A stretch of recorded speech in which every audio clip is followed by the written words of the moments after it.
محمد رسول اللہ صلی اللہ علیہ وسلم سے اگر معلوم کریں یا رسول اللہ کون لوگ ہیں جو اس رمضان میں بھی، ایسے کون لوگ ہوں گے جو یہ روزہ رکھنے کے بعد بھی، ایسے کون ہیں جو رمضان کا مہینہ پانے کے بعد بھی، ایسے کون ہیں جو ان مقدس ساعتوں میں آ جانے کے بعد بھی پھر بھی اللہ ان سے راضی نہیں ہے، پھر بھی اللہ ان سے ناراض ہے، پھر بھی ان کی عبادت قبول نہیں ہے، ان کا روزہ قبول نہیں ہے اور ان کی عبادتیں نہیں اللہ تبارک و تعالیٰ مانگا، ایسے کون لوگ ہیں؟ تو حدیث پاک میں آتا ہے ہاں ایسے بھی ہیں، 4 لوگ ایسے ہیں، 4 لوگ ہیں ایسے جن کی عبادت قبول نہیں ہوتی، مردوں میں بھی ہیں وہ عورتوں میں بھی ہیں، 4 ایسے ہیں بد نصیب جو روزہ رکھنے کے بعد بھی ایسے جیسے بھوکے ہی ہیں، ایسے 4 ہیں جن کی اللہ تبارک و تعالیٰ کو بھوکا رہنا بھی پسند نہیں آیا، ایسے 4 ہیں جو روزہ رکھ کے بھی سجدہ کرتے ہیں خدا کو وہ سجدہ قبول نہیں ہے، ایسے 4 ہیں جو لوگوں کو صدقہ خیرات بانٹتے پھر رہے پھر بھی ان کی یہ ادا اللہ کو بھا نہیں رہی۔ کون ہے بھائی وہ 4 لوگ؟ مردوں میں بھی ہیں عورتوں میں بھی ہیں، ان 4 میں سے پہلے تلاش کر لیں کہیں اللہ معاف فرمائے کہ ہم میں سے کوئی شامل تو نہیں۔ اگر ہماری گنتی ان 4 لوگوں میں ہوتی ہے تو اس کا مطلب ابھی ہم خسارے میں ہیں، ابھی ہم نقصان میں ہیں، ابھی ہم پریشانی میں ہیں۔ کون ہے وہ 4 لوگ؟ آیا کہ سب سے پہلے رمضان کے اندر اس بندے کی مغفرت نہیں ہوگی، اللہ تعالیٰ اس کی دعا قبول نہیں فرمائیں گے جو بندہ شراب کا عادی ہو جائے اور رمضان کے اندر بھی شراب پینی بند نہ کرے تو اس کی مغفرت نہیں ہوگی۔ اب سارے کہنے گے شکر ہے بھائی ہم تو ان میں ہیں نہیں اکثریت، تو چلو ایک منزل تو پار ہوئی کہ وہ تو شرابی تو معاشرے میں بہت کم ہوتے ہیں، آدھوں نے شکر ادا کیا ہوگا کہ چلو جی ایک کیٹیگری میں سے تو ہم نکل گئے، پہلے والے فیس میں سے تو گاڑی آگے چل پڑی۔ فرمایا اس بندے کی بھی عبادت قبول نہیں، اس کا روزہ نہیں قبول، اس کی کوئی عبادتیں اللہ تعالیٰ کو پسند نہیں۔ یا اللہ کس کی پسند نہیں؟ نبی علیہ السلام نے فرمایا جو بندہ اپنے ماں باپ کا نافرمان ہے، جو بندہ اپنے ماں باپ کے آگے بدتمیزی کرتا ہے، جو بندہ اپنی ماں کا کہنا نہیں مانتا، جو اپنے باپ کا کہنا نہیں مانتا، جو من مرضیاں کرتا پھرتا ہے، جس نے ماں باپ کی رضامندی حاصل نہیں کی، رمضان میں اس کی مغفرت نہیں ہو سکتی ہے۔ پھنس گئے بہت سارے لوگ، کئیوں کی گاڑی رک گئی ہے، بڑی بدتمیزی کرتے ہیں باپ کے ساتھ، بڑی سخت لہجے میں بولتے ہیں ماں کے ساتھ کہ پتہ نہیں تجھے میں نے روزہ رکھا ہوا ہے۔ ایسے روزے کا کیا کرنا جو روزہ قبولیت جن سے ہونا ہے، جن کی وجہ سے روزہ قبول ہوگا، جن کے ادب کی وجہ سے روزہ قبول ہوگا، جن کے آگے نظریں جھکانے سے روزہ قبول ہوگا، جن کے پاؤں دبانے سے روزہ قبول ہوگا، تو ان سے بدتمیزی کرتا پھرتا ہے، ایسے بندے کی رمضان میں مغفرت نہیں ہو سکتی ہے۔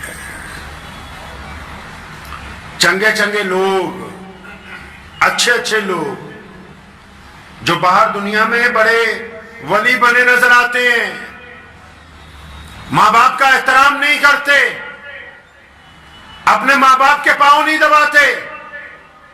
ایک صاحب تھے بڑے معمولی سے دیندار، اور جو دعا کرتے تھے قبول ہو جاتی تھی، اور حالانکہ کئی گناہ بھی کرتے تھے، تو بڑے حیران ہوئے امام صاحب، پوچھنے لگے تو کرتا ایسا کیا ہے؟ کہتا میں نے تو آج تک یہ دیکھا ہے کہ جو بھی مانگا ہے وہ قبول ہو جاتا ہے۔ کہاں جا کے مانگتا ہے؟ تو نماز پڑھتا ہے نکل جاتا ہے، کوئی لمبی دعائیں نہیں مانگتا۔ کہتا روز رات کو جب گھر جاتا ہوں نا، اپنے باپ کے اطمینان سے بہت دیر پاؤں دباتا ہوں، پھر اپنی ماں کے پیر دباتا ہوں، پھر ان کے دونوں پاؤں کو اپنی بازوؤں میں لپیٹ کے سر رکھ دیتا ہوں اللہ تعالیٰ کی حضور، اور پھر میں نے آج تک اپنے ماں باپ کے قدموں میں سر رکھ کے اپنے اللہ کے آگے جو کچھ مانگا ہے وہ عطا ہوا ہے، آج تک کوئی دعا رد نہیں ہوئی ہے۔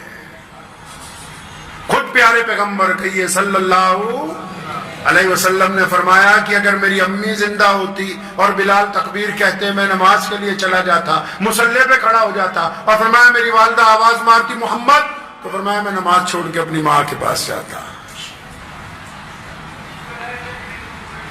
اب جو لوگ اس گناہ میں ملوث ہیں رمضان میں بھی، کتنا خوبصورت موقع ہے، کتنے پیارے دن ہیں، کتنی پیاری راتیں، کتنا پیارا ساتھ ہے. اور اب تو اللہ تعالیٰ نے کتنی آسانی کروا دی کہ یہی جو واٹس ایپ ہے، یہی جو آپ کے ہاتھ میں موبائل پکڑا ہوا ہے، اگر ماں باپ دور بھی ہیں تو معافی کے چند جملے ندامت کے آنسوؤں کے ساتھ واٹس ایپ پہ ریکارڈ کر کے بھیجنے ہیں. چند باتیں فون پہ اپنی ماں سے کرنی ہے، اپنے باپ سے کرنی ہے. اور ماں باپ پہ اللہ نے مادہ رکھا ہے معاف کرنے کا.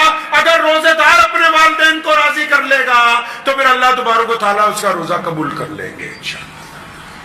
اور جنہوں نے ماں باپ کو ستایا بہت ہے نا، اور ماں باپ چلے گئے دنیا میں سے، بڑی بدتمیزیاں کی ماں باپ کے ساتھ، روزانہ ہر ایک نماز کے بعد، روزانہ صبح کو، دوپہر کو، شام کو، افطار کے وقت، سحری کے وقت کثرت سے اپنے ماں باپ کے لیے مغفرت کی دعائیں مانگیں، کثرت سے اپنے ماں باپ کے لیے قرآن پاک پڑھ کے ان کو اصال ثواب کریں. تب بھی اللہ تبارک و تعالیٰ راضی ہو جائیں گے جب آپ بار بار اپنے ماں باپ کی مغفرت کی دعائیں مانگیں گے. بغیر ماں باپ کی رضامندی کے یہ روزہ آگے چلنے والا ہے نہیں.